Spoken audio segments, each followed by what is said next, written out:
For number 15, we have factoring with bottoms up, since that number right there in front of x squared is larger than 1. It does not say to solve, so we're just factoring. We're not doing anything with equal 0. So for factoring, 2 times 12, we have 24, and we're trying to get to 11. So if we think about all our factors of 24, 1 and 24, 2 and 12, 3 and 8, which ones could get to 11? Well, the only one that can is 3 and 8. So we have x plus 3 and x plus 8. And then we need to divide by 2 because this is bottoms up. That number is bigger than 1. So if I divide by 2, I can't. So I bring the bottom up. Here I can. 8 divided by 2 is 4. For number 16, this one is just our special case here. So we've got x times x is x squared. The square root of 64 is 8.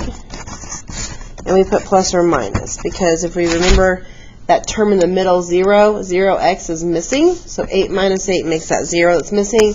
But 8 times negative 8 gets back to negative 64.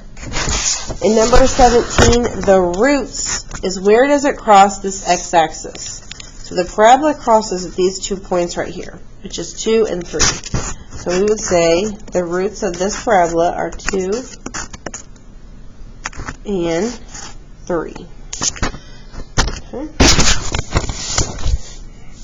For number 18, we are just solving for x. So the first thing I would do is I would subtract 42 to both sides. So we have x squared equals 25. And then we would square root both sides. And x would equal plus or minus 5. For number 19, we need to set up our equation and solve.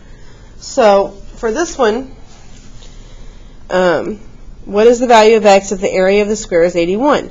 So I would say x minus 4 squared equals 81. I would square root both sides and get x minus 4 plus or minus 9. To get x by itself, you need to add the 4 over.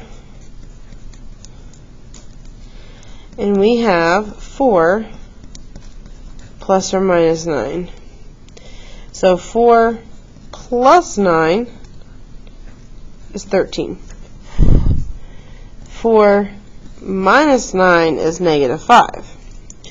So for this problem, we have to pick our positive answer since we are dealing with measurement. We can't have a negative distance or a negative length.